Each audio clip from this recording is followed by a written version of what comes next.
the depths of Bentley Wood, under an ancient creaking oak, there stood a rough stone cottage. This was the home of Lyddie Shears, the notorious Winterslow witch.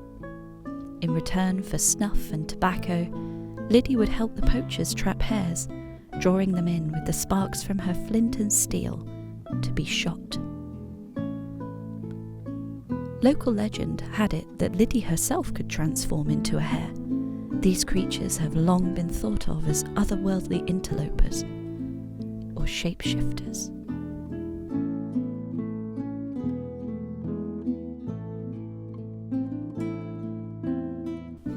Lyddie apparently took great delight in teasing a farmer by the name of Tanner while in her animal form, running across the fields to be coursed by his greyhounds. The elusive hare would always disappear upon reaching Lyddie's garden gate, and his shot would always miss its mark. With his patience wearing thin, Tanner hiked to the village of West Tytherley to seek advice from the rector.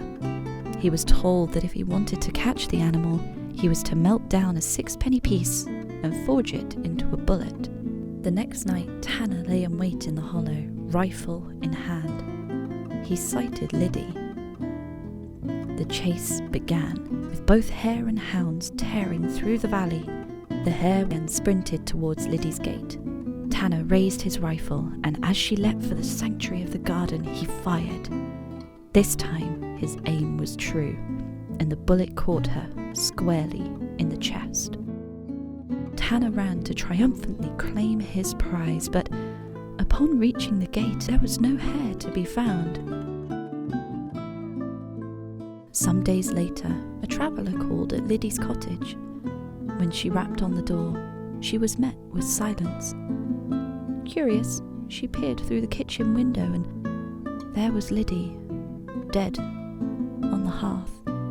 Following Lyddie's death, Tanner seemed to be followed by bad luck.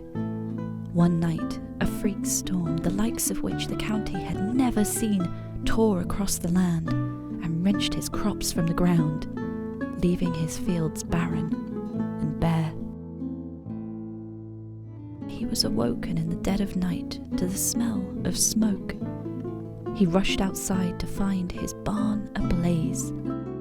Facing financial ruin, Tanner sat in his hut and he cursed Lyddie's name. No sooner had he uttered the malediction, Tanner began to feel a prickling sensation under his hat. He began to shake as it unfurled atop his head. It was an ear, a hare's ear.